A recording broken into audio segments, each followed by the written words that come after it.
Haiti, Nuevo Laredo, Mexico, and Baguio City in the Philippines. Now, what do you think a 12-year-old girl would have to do with any of those places? To me, they're actually some of the happiest places that I've ever been.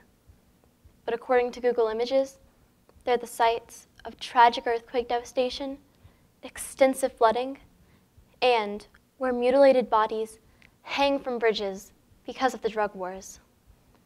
Now, you might mistakenly think that the children who live in those cities would have been robbed of all of their hopes and dreams. In my opinion, they're actually some of the happiest kids that I've ever met. Over the past 4 years, I've traveled as a youth ambassador. Many of the kids I've met stand out in my mind. It's like they're little stars who shine in different corners of the world. But the space between us is really only separated by the distance. If you were to take away that space, you would see that all kids just really want the same things: a loving family, a safe home, education, and to just have fun being a kid. It's approximately 9,000 miles from my house in Florida to Baguio City in the Philippines. In 2009, I was there on a mission just before a devastating flood ripped the city apart. I was asked to speak at an event for special needs children. About 30 kids danced, sang, and displayed their beautiful artwork. About 30 kids performed, and it's a day that I will never forget. When the dancing part of the program began, the kids were just so happy to be performing. It was quite a show that was sometimes to the beat of the music and sometimes not. In other words, just like my mini dance recitals. I had the fortune of sitting on the front row, and one of the dancers that performed right in front of me had Down syndrome. But he by far had the best rhythm and was always on beat, on time, and never slowed down. When the audience applauded, he took dancing to a whole new level. I'm on my school's dance team, but he put me to shame. He was like a little Michael Jackson. After the show, his mom brought him over to meet me. He told me that his name was Jovial and that he wanted to have our picture taken together. He was so cute. He would kiss me on the cheek and then quickly turn away laughing. His smile honestly lit up the whole room because he was just so happy.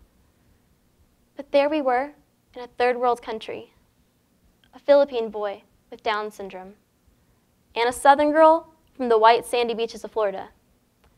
You'd probably think that we were really different. Even though my home was exactly 9,018 miles away, there was no space between us that day.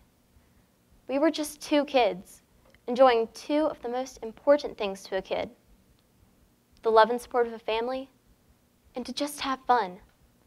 And believe me, that day, we all had fun. The next year, I went to Haiti after the devastating earthquake. I remember sitting on my luggage in the hot Port-au-Prince airport wondering, did I make the right decision to come on this mission? Is there really going to be anything that a 10-year-old girl can even do to help? But soon, my doubts were put to rest. For 8 days at events held as part of the Children's International Holiday for Peace, I met 2,000 amazing, happy Haitian children. Our Haitian organizer had suggested that in addition to bringing shoes, art supplies, and small gifts, that I might also bring blue pins. As I was packing for the trip, I remember thinking, now what kid, my age, is going to want one of these boring little blue pins? At each children's event, we did art together, sang, played games, and each child was able to pick a gift. To my surprise, those blue pins were always one of their first choices. My mom and I were shocked when a boy came up to us and asked if he could exchange the airplane he had gotten for a simple blue pin. We later found out that they need those pins for school. Haitians know that the only way out of poverty is through education. I was really surprised to learn that in the area that we visited, most kids have to walk 2 hours each way on rocky, hilly roads just to go to school. I still wonder how many kids from my school would ever make it to first period if we had that journey every day. At the last event, I was on stage with a group of Haitian kids, and we couldn't have looked any more different. Creole-speaking black kids from the mountains of Haiti, and an English-speaking white girl from the US. But there was really no space between us. Even though we are worlds apart and come from completely different backgrounds, we all share the same desire, an opportunity for an education. To me, a blue pen is no longer just something to write with. It's a reminder that education is like a gift, and I no longer take it for granted. In March, I was surfing the internet, looking for ideas for a spring break mission. My thought was to combine a trip to my grandparents' house in Texas with a project to deliver art supplies and shoes.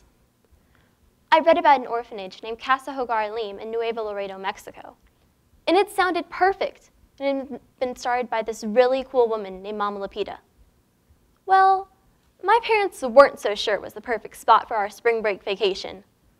My dad said, "Allie, Nuevo Laredo is one of the most violent cities in the world. Wouldn't you rather go to Disney World for spring break?" Now, you see, my parents have been stuck with me for about 12 and a half years now, and they know once I set my mind on something, I am going to do it.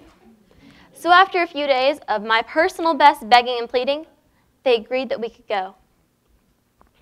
I went there expecting to find chaos, suffering, and fear, but it was the exact opposite. Mama Lapita runs the orphanage like clockwork and teaches the kids to have love, respect, and compassion for each other. Currently, there are 135 kids at Casa Hogar, from infants to college age, and those who are old enough get to go to school, including some who even get to go to college. And they all have to help with the daily chores, which includes constant washing of dishes and loads of laundry. And I can tell you, they don't have a dishwasher, washing machine, and clothes dryer like we have at my house.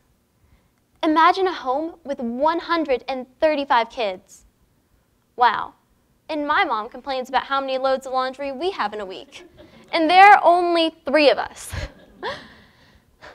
On my last day, I stood with my parents in the courtyard of Casa Hogar and watched the children play.